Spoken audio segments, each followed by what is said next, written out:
Hello, third graders. Welcome back. Let's see what our fourth grade rats, Joey and Suds, get into today in a chapter called Real Meat. All right. Chapter 2 Real Meat. Okay, I said. Now what? He pointed. That. Remember, Joey's still laughing. My sandwich? You gonna eat peanut butter and jelly all your life? Why not? I said. I like it. I took another bite. He sneered. Yeah, right. I can see it now. You're in this big fancy restaurant with all these fancy big shot business people, and everyone orders their dinners, and the waitress comes to you and you go, duh, I'll have the peanut butter and jelly sandwich, please. Yeah, right, Morton. They're going to be real impressed. So, what am I supposed to be eating? He laid his sandwich on the table. He opened it up. Bologna? Meat, Morton. Meat. I eat meat, I told him.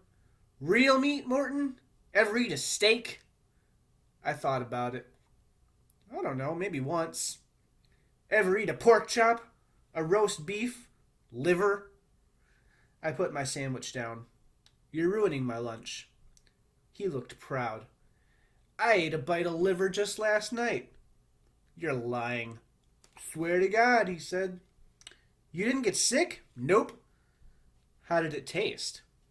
I shuddered at the thought. He made a face. Ugh, terrible. Terrible? So why'd you eat it? You're stupider than I thought. Not as stupid as wanting to be an angel baby all my life. You want to grow up? You gotta eat stuff you don't like. And I'll tell you something else. He leaned across the table, getting real serious. It's an idea of mine. The worse it tastes, the faster you'll grow up. Now it was my turn to laugh. Yeah, right, Peterson. All I gotta do is find a dead skunk and eat it, and poof, I'll be 30 years old. He slapped his sandwich back together and took a big chomp out of it. Forget it, man. You want to be a baby? You go ahead and be a baby. He just went on chomping. I didn't feel like having a fight. I said, okay, maybe I'll ask my mom to make me a bologna sandwich one of these days. I don't care. He shrugged. Say, I said, where does bologna come from anyway? I was trying to picture herds of bolognas roaming around on ranches. I never got an answer. The bell rang. We packed up our lunches, and we didn't even eat most of them. As we headed out, I wondered if anybody was looking at my lunchbox. At the door, we bumped into Mrs. Sims. She was my third grade teacher. I really liked her. She never exactly said so, but I think I was her favorite student. I hadn't seen her since school ended way back in June. Suds Morton, she went. How's the big fourth grader? She held out her arms. One thing about Mrs. Sims, she gets physical. If she decides she wants to hug you, there's not much you can do about it. So I just walked into those arms and let them wrap around me. How are they treating you up there? She said. Well, the teacher's okay, I said. She backed off. She looked at me. You mean something's not okay? I felt squirmy. There's a picture, by the way, of Suds and Mrs. Sims. Well, it's not as much fun being a rat. At first, she didn't quite understand. Then she got a big smile. Now, don't be so glum. Before you know it, fourth grade will be over, and then you'll be what's fifth grade? Monkeys, I told her. Of course, monkeys. You'll be a monkey. She hugged me again, and she whispered, and don't forget, you'll always be a third grade angel to me. She laughed and sent me on my way. In the hallway, I felt a hand on top of my head. Was Mrs. Sims following me? I turned. It was Gerald Willis, who was born a rat. His lips were puckered and they were making kissy noises at me. Ooh, little Sudsy, my little teacher's pet. Where's my apple? Did you bring me an apple today? Before I could do anything, he swiped at my lunchbox. The cover sprang open and everything fell to the floor. My half-eaten peanut butter and jelly sandwich, my packet of pretzels, my cupcake, and my apple. I scrambled after the stuff on my hands and knees. Kids' feet were everywhere. Somebody crunched my pretzels.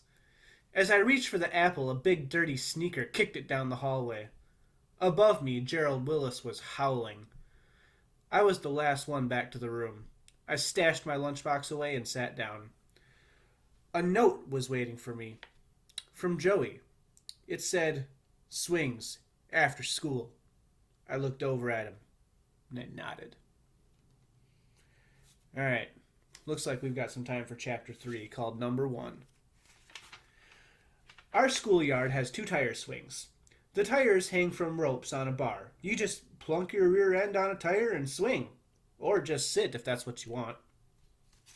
The tires hang almost down to the ground. That's so the littlest kids in school can climb onto them. And that's the situation me and Joey walked into after school.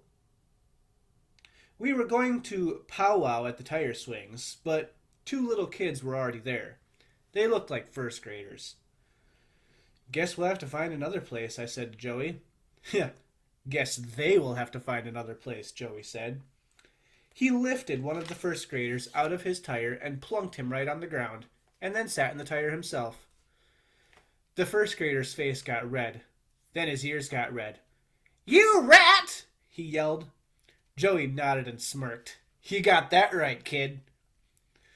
All eyes turned to me.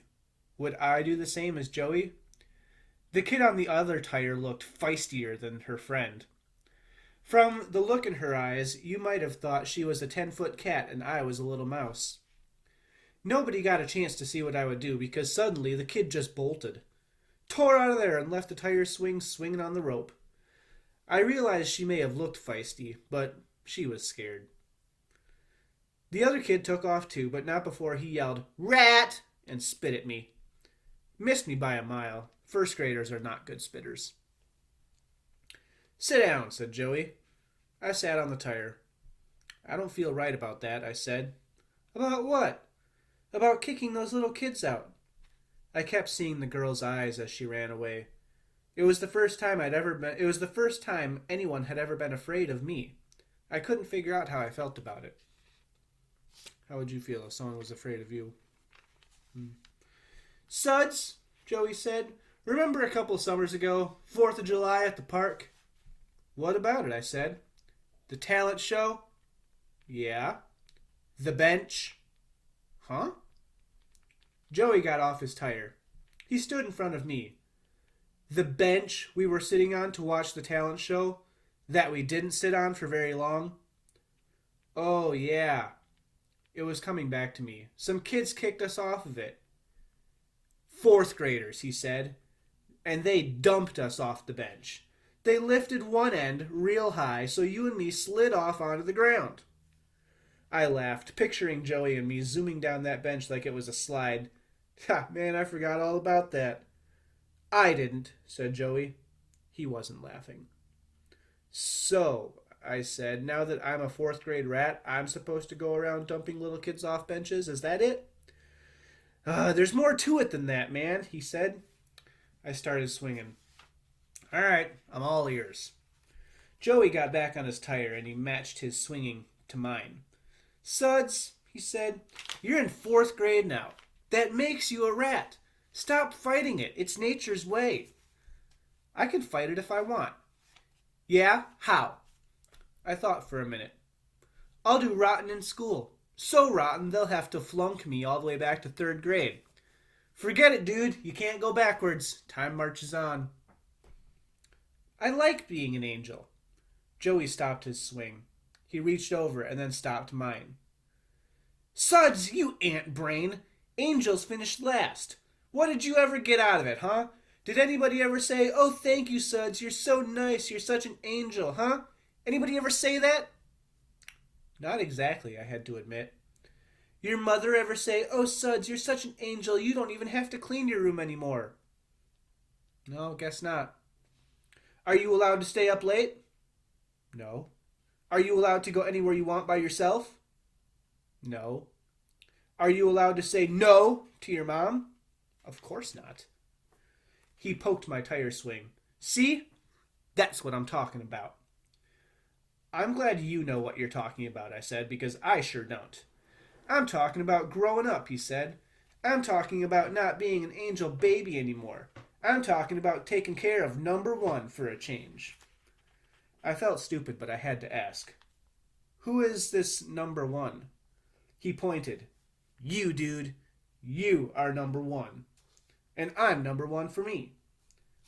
Number one. That sounded good. Maybe there was something to this rat business after all. But what about crying, I said. Why can't I cry or be scared of spiders? I'm still a kid. He got off his tire and he faced me. He was dead serious. Because real men don't cry.